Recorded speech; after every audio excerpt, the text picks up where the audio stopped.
ও, খুব ভালো করে চিনি। খুব ভক্তিমন্ত। খুবই দুর্ভাগ্যের বিষয়, ওর বাড়ির সবাই সাপের কামড়ে মারা যায়। ও তাই নাকি? এই ব্যাপারটা শুনিনি তো। আপনি ওদের কি করেছিলেন? আমি একবার যখন ওনার বাড়িতে গিয়েছিলাম তখন একজন মহিলার কাছ থেকে ওষুধ নিয়েছিলাম, সেইভাবেই ওনার সঙ্গে আমার পরিচয়। হ্যাঁ রাজবাবু, মনীষ স্বামীর বাড়িতে থাকতেন পার্বতী দেবী। ভেষজ ওষুধ দিতেন, খুব গুণী ছিলেন। ওনার ওষুধ নিতে অনেক জায়গা থেকে অনেক লোকেরা আসত। পরে যখন আমি একবার পার্বতীপুরে যাই তখন জানতে পারি মনীষ স্বামী ওখানে নেই, কিন্তু তার কিছুদিন পরে মনীষ স্বামীর মতন একজন লোককে আমি দেখলাম। আমার মনে হলো উনি মনীষ স্বামী হতে পারেন। অনুমান করতে হবে না, উনি মনীষ স্বামী। আমারও একবার ওনার সঙ্গে দেখা হয়েছিল।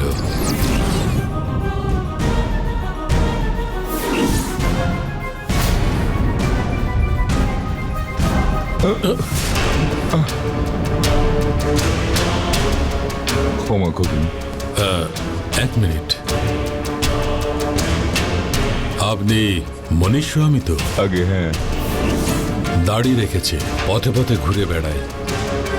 তাই? তার মানে আমি যাকে দেখেছিলাম সেই মনীষ স্বামী। এই দেখো, আমি ওনাকে চিনতে না পেরে ওনার সঙ্গে কথাই বললাম না। মনীষ স্বামীকে খোঁজাটা কষ্টকর। ও এখানেই কোনো দেবীর মন্দিরের আশেপাশে ঘুরে বেড়ায়। এদিকের কয়েকটা মন্দিরে খোঁজ করলেই হয়তো ওনাকে খুঁজে পাবেন। বেচারা মনীষ স্বামী, বিভূতি লাগিয়ে রুদ্রাক্ষর মালা পরে কি শান্তিতে ছিল মানুষটা। এখন একটা পাগলের মতো চারদিকে ঘুরে বেড়াচ্ছে। দেবী পুজো করে পুণ্য অর্জন করে কত সুন্দরভাবে ছিল, আর এখন বংশে কেউ না থাকার জন্য ওর জীবনটাই নষ্ট হয়ে গেল।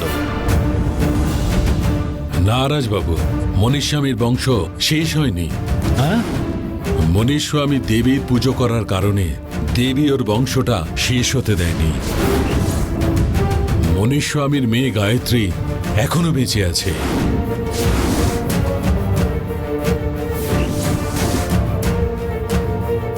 মনীষ স্বামীর মেয়ে এখনো আছে? আপনার কথা শুনবার পর আমি মনে খুব শান্তি পেলাম। ওই গায়ত্রী এখন কোথায় আছে? মালয়েশিয়াতে আছে। হ্যাঁ? নিজের বাড়ির লোকদের হারিয়ে অনাথ হয়ে যাওয়া গায়ত্রীকে ওইখানকার একজন ফরেস্ট অফিসার পার্বতীপুরের এক আশ্রমে ওকে ভর্তি করলো। ওখান থেকে ওকে হঞ্জুর গ্রামের এক দম্পতি দত্তক নিয়ে মালয়েশিয়া নিয়ে গেছেন।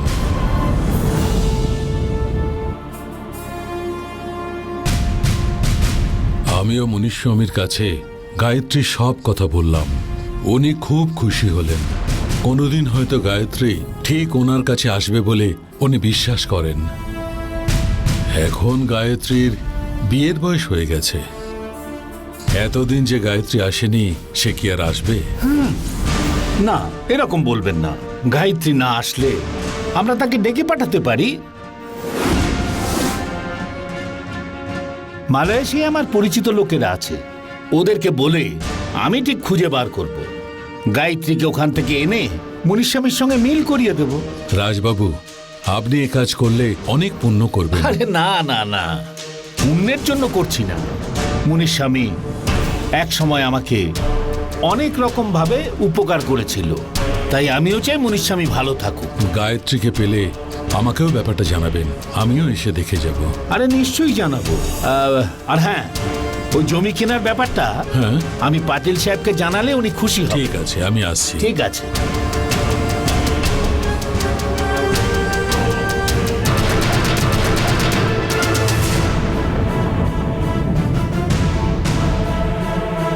আমার অনুমানই একদম ঠিক। সন্ধ্যা মনীষ স্বামীরই মেয়ে। ও আমার ওপর বদলা নিতে এসেছে। ও মোটেই এখানে বিয়ে করতে আসেনি। ওর আসল যে উদ্দেশ্যটা সেটা না জেনে আমরা তো এতদিন ঠকে যাচ্ছিলাম।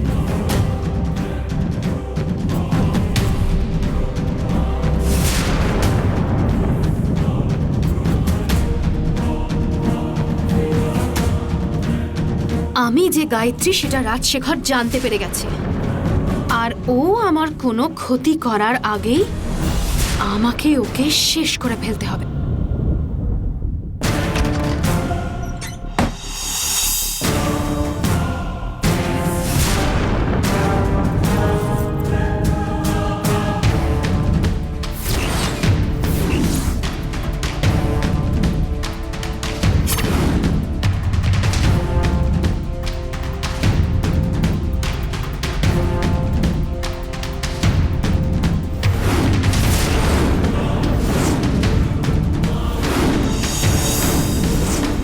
ওই রাজশেখর আমি গায়ত্রী সেটা জানতে পেরে আমাকে মারবে বলে ঠিক করেছে, আর তাই ও কিছু করার আগেই ওকে ছুরি দিয়ে কুপিয়ে মেরে ফেলতে হবে।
আমি খুব ভালো করে জানি তুই মুনির স্বামীর মেয়ে, আর তুই যে এখানে আমাকে খুন করতে এসেছিস আমি সেটাও জানি। এই সব কিছু জানা সত্ত্বেও এতদিন আমি চুপ করেছিলাম। তুই আজ যা করতে এসেছিস তার জন্য আমি নিজের হাতে তোকে যে কোনো রকম উচিত শিক্ষা দিতে পারি, কিন্তু তোর মতন নোংরা মনের মানুষ আমি নই। কি খুব ভালো লোক আমার নাটক করছেন আমার সামনে?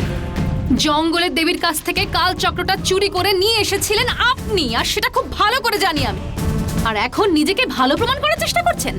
আমার এই সারা জীবনে আমি একটাই ভুল করেছিলাম, সেটা হলো ওই কাল চক্রটা নিয়ে এসে। তাই সারা জীবন ধরে আমি নানা রকম কষ্ট ভোগ করে যাচ্ছি। কেন এত কষ্ট পাচ্ছেন তাহলে? আমাকে ফেরত দিয়ে দিন আমার কাল চক্র, আমি চলে যাব।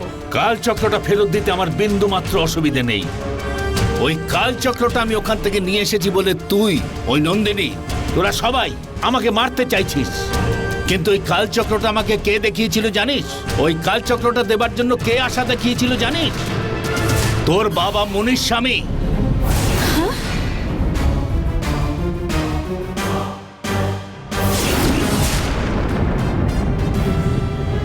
কি সব নতুন গল্প বলছেন আপনি? আমার বাবা জঙ্গলের দেবীর জন্য প্রাণ দিতে পারে, উনি আপনাকে কেন কাল চক্রটা দেখাতে যাবে? হ্যাঁ, আমার কথাটা তোর বিশ্বাস নাও হতে পারে, কিন্তু ওটাই সত্যি। আপনি কোনো দোষ করেননি সেটা দেখানোর জন্য আজকে আপনি আমার বাবার উপরে দোষ চাপাচ্ছেন। আমার বাবা কাল চক্রটা আপনাকে দেখাতেই পারে না, তোর বাবার ওপর এতটা ভরসা করে তুই একদম ঠিক করছিস না। জঙ্গলের দেবীর কাছে থাকা কালচক্রটা রাজশেখরকে কে দেখিয়েছিল সেটা তুই তোর বাবাকে জিজ্ঞেস কর, তারপরে যা খুশি কর।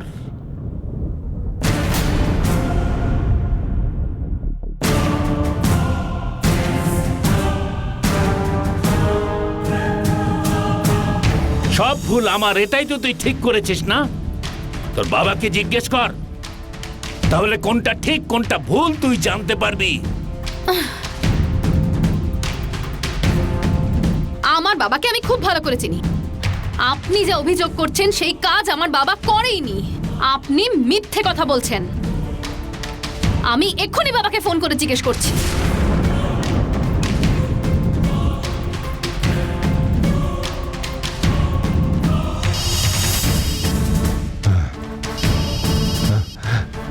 হ্যাঁ গায়ত্রী, বলো মা। বাবা, তোমাকে একটা কথা জিজ্ঞেস করব। একদম ঠিক ঠিক উত্তর দেবে আমায়। কি বলবে বলো মা। কাল চক্র যেখানে থাকতো সেই জায়গা তুমি দেখিয়েছিলে রাজশেখরকে? আহ, আহ,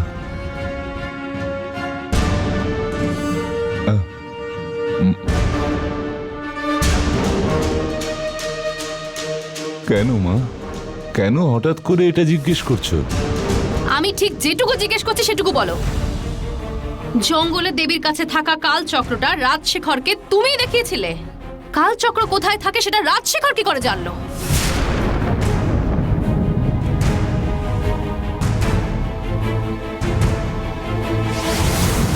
প্রত্যেক চিত্রা পূর্ণিমার দিন ওই কালচক্রটা থেকে শক্তি উচ্চ স্থানে পৌঁছয়। দেবীর মূর্তিটা সোনার মতন উজ্জ্বল হয়ে ওঠে। ওই কালচক্রের জন্য এই বিস্ময়টা ঘটে।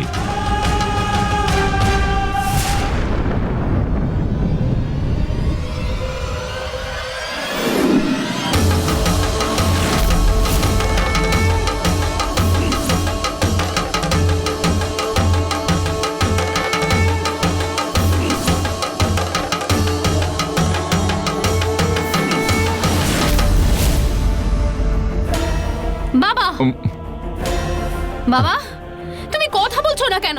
বলো, তুমি দেখিয়েছিলে কাল চক্র ওনাকে? হ্যাঁ গো মা, আমি দেখিয়ে ভুল করেছিলাম। আমার সেদিনের ভুলটার জন্যই এত কিছু ঘটে গেল।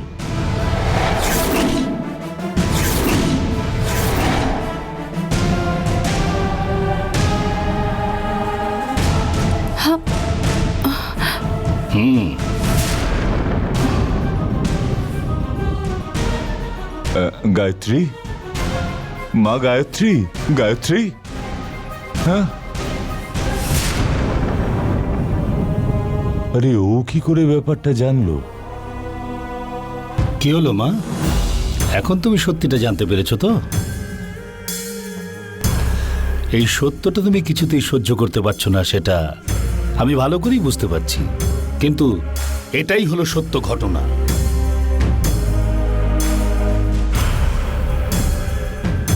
এই ব্যাপারটা বিশ্বাস না করে তুমি একটা ধাঁধার মধ্যে রয়েছো।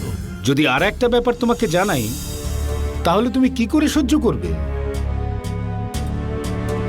তোমার বাবা কালচক্রটা আমাদের দেখিয়ে দিল বলে সেই রাগে পার্বতী তোমার বাবাকে খুন করতে এসেছিল, কিন্তু যেখানে এসেছিল সেখানে তোমার বাবা ছিল না। সেই রাগে তোমার মাকে ও মেরে ফেলল।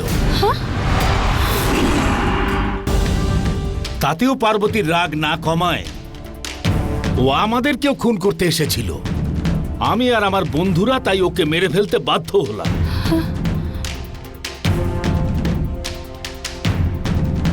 তারপর ওখানে তোমার বাবা এলো। আমরা তোমার মাকে আর পার্বতীকে খুন করেছি এটা ভেবে আমাদের ভুল বুঝলো। এবার তোমার বাবা নন্দিনীকে সাথে নিয়ে আমার উপর বদলা নেবে বলে অপেক্ষা করছে। এখনো পর্যন্ত এই বিষয়টার ব্যাপারে আমার ছেলের কাছে আমি কোনো কিছুই বলিনি, শুধু তোমাকে এই কথা বলছি। ভবিষ্যতে ভালো থাকবো বলে কালচক্রটা আমি এনেছিলাম, এছাড়া কোনো অন্যায় আমি করিনি। আপনি যখন আপনার ভুল বুঝতেই পেরেছিলেন তখন সেই ভুলের প্রায়শ্চিত্ত করলেন না কেন আপনি? আপনার তো উচিত ছিল কাল চক্রটা ফেরত দিয়ে দেওয়া। দিয়ে দেব, কিন্তু নন্দিনী যে আমাকে মারবে না তার গ্যারান্টি তুমি দিতে পারো?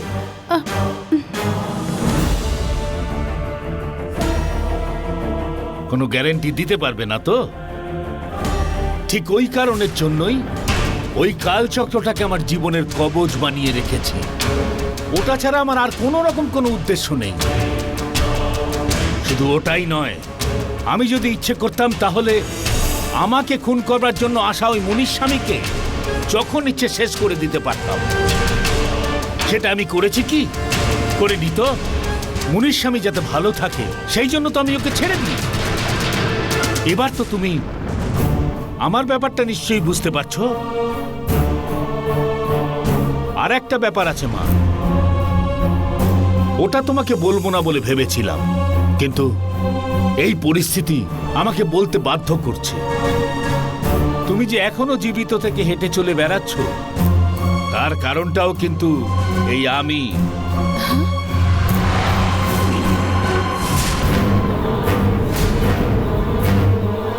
তুমি যখন ছোট ছিলে তখন তোমাকে আমি বাঁচিয়েছি, কিন্তু আজ দেখো তুমি আমাকে খুন করবে বলে এসেছো। বিশ্বাস করতে পারছো না তো? তুমি ভালো করে চিন্তা করে দেখো।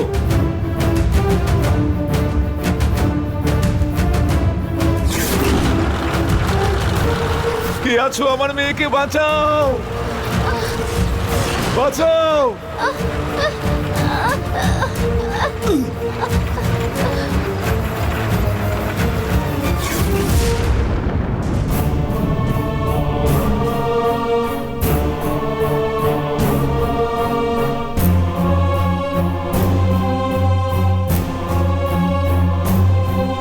নন্দিনীর জন্য তুমি আমাকে শত্রু বলে মনে করছো, কিন্তু আমি তোমাকে কখনো ওই রকম ভাবিনি। তোমাকে আমি আমার বাড়ির একজন বলেই মনে করেছি। আমি এত কিছু বলবার পরেও তোমার যদি মনে হয় যে আমার বেঁচে থাকা উচিত নয়, তাহলে তুমি নিজে আমাকে মেরে ফেলো। ধরো,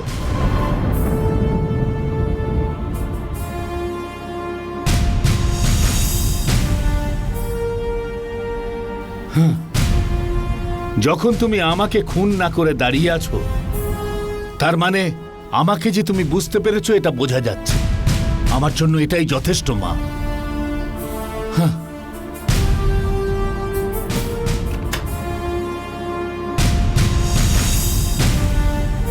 নন্দিনী আর মুনিস্বামী তোমাকে আমাকে খুন করবার জন্য অস্ত্র হিসেবে পাঠালেও আমি তোমাকে ঢালের মতো ব্যবহার করলাম।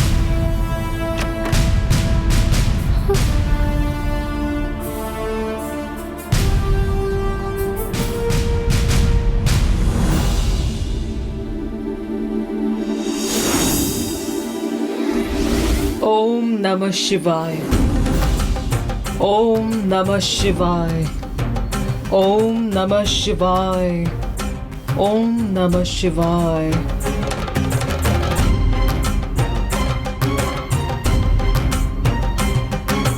माधवी, ओम नमः शिवाय। माधवी, ओम नमः शिवाय। माधवी, ओम नमः शिवाय।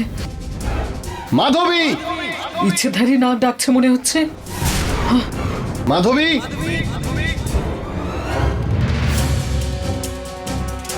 আমি কালচক্র নিয়ে এসেছি।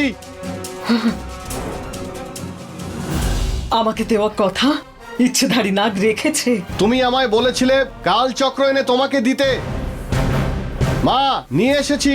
তুমি ভেতরে এসে দাও। দেখুন, আমি একজন ইচ্ছাধারী নাগ। আমি যদি ভিতরে ঢুকি তাহলে গরুরগুলো আমাকে মেরে ফেলবে। আপনি এটা বাইরে এসে নিয়ে যান।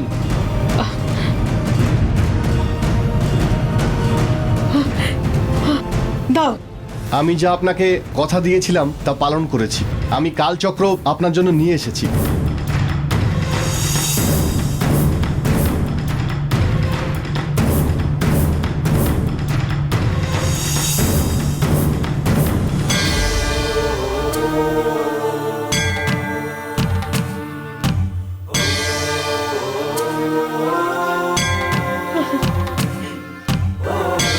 তুমি তোমার কথা রেখেছো, আমি খুব খুশি হয়েছি। তুমি এখন যাও, আমি তোমার সঙ্গে পরে কথা বলবো। ঠিক আছে।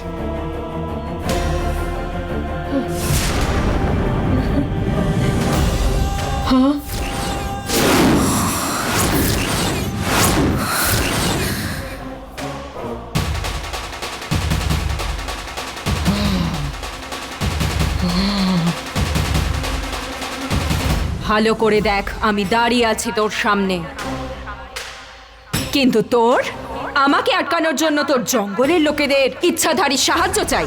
হাহ। শত্রুর সামনে একা দাঁড়ানোর ক্ষমতা নেই তোর, আর তুই কাল চক্র নিবি? দে।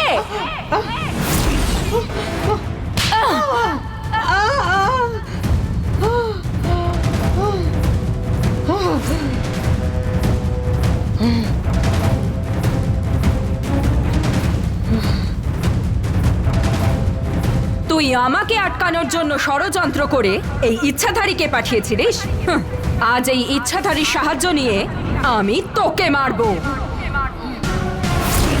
যতই চেষ্টা কর না কেন, এই নন্দিনীর কোনো ক্ষতি তুই করতে পারবি না। এই ইচ্ছাধারী বিশ্বাসঘাতক, তোকে নন্দিনীর সঙ্গে পরিচয় করিয়েছি, আর এখন তুই আমার বিরুদ্ধেই চলে গেছিস। কেন করলি এটা? বল কেন? আমার পরিস্থিতির সুযোগ নিয়ে আমাকে ব্যবহার করে আমাকে দিয়ে এই কাজটা মাধবী করিয়েছে। তোকে তোর কথা রাখতে হবে, তাই তো? আমার কথা মতো চললে তুই তোর কথা রাখতে পারবি। আমি তোকে এই কালচক্রটা দিচ্ছি। ওই মাধবীকে গরুরের গুহায় ডেকে নিয়ে গিয়ে এই কালচক্র তুই ওকে দিবি। কোনো কথা দিয়ে কথা রাখতে পারা নাগ বংশের গৌরব। কোনো সর্প কথা রাখতে পারবে না তা আমি চাই না। তুই মাধবীকে দেওয়া কথা রাখার জন্যই এই কালচক্র মাধবীকে দিবি, কিন্তু এটা কিভাবে নেব সেটা আমি জানি।